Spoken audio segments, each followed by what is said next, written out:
Hello everyone, Ryan here with Product Impressions. Today I'm taking a look at a very specialty product, and that is this Oryx 9-watch winder and display case. I have gotten really into watchmaking, and that's in part what this light has been helping me with, but you can see here the Oryx winder. You can get this to spin 4, 6, or 9 watches, and the 9 is the largest for about $210. So currently I have perhaps too many watches, and we have here spinning 4 of them. This one here spins 2 at a time, and I've got one on my wrist, and as you can see, all of those slots are taken. I've got another 1 or 2 out of shop, so I need a little bit more room. So hence this. I must say, first impressions, not amazing. Just in taking it out of the box, the door here is loose. I have tried tightening down these screws, and the ones on the bottom seem to be stripped out just from the delivery people probably dropping this thing. So yeah, received with some damage. This one may be going back because of that. I am somewhat questioning the durability of this. So in any case, we're going to set this up, see what we think, if it's actually worth keeping. I honestly don't know at this point. So yeah, you're gonna hear from me in a couple of weeks with more thoughts on this.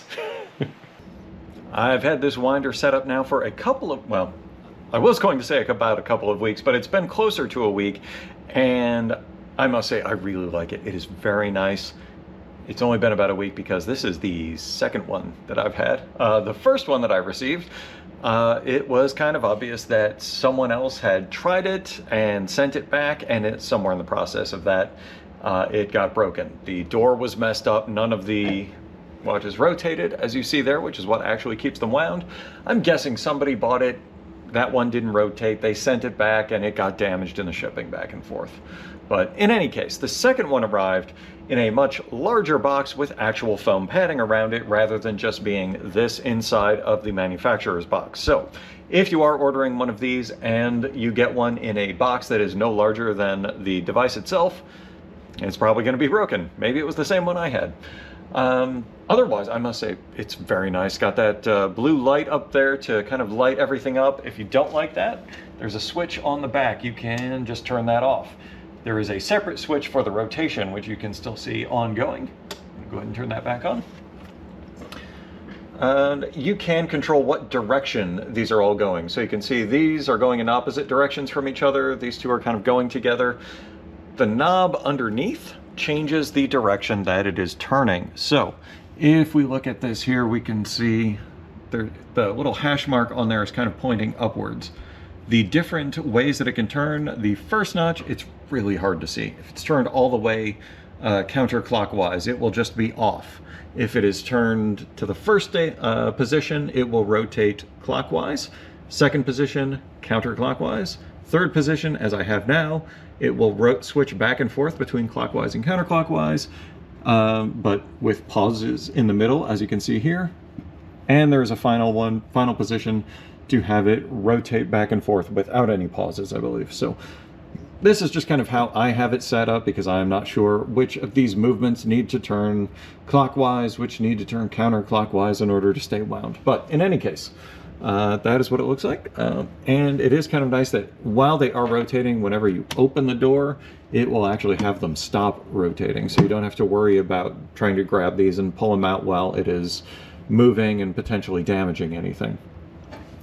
The one instance where I will say that this could definitely be better. These foam pads for these blocks down here are larger than the ones for the surface part, the top ones up here that actually rotate around. So here you can see the difference in the size. This one stays on the bottom, that one goes into the rotating portion.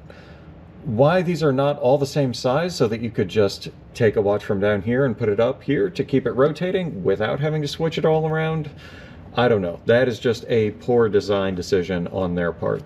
But I must say, otherwise, I have had no issues with this. I don't even notice when the motors are running. Granted, it has only been 1 week. It is possible I will start to hear them over time.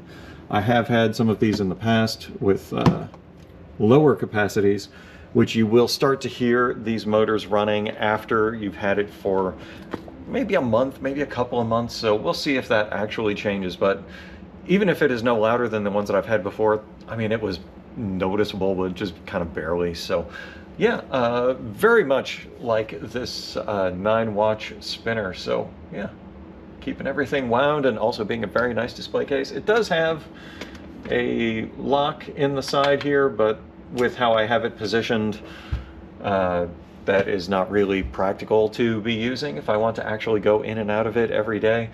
And none of these watches are very expensive because I have assembled them all from rather inexpensive parts from Alibaba or AliExpress, whatever. So I think like the most expensive thing that I've put together is like 200 bucks. So yeah, hopefully this has been of some help to you. If you have any comments or questions, feel free to leave them in the comment section down below. I'll do my best to answer whatever I can. Otherwise, like, share, subscribe. We'll see you next time.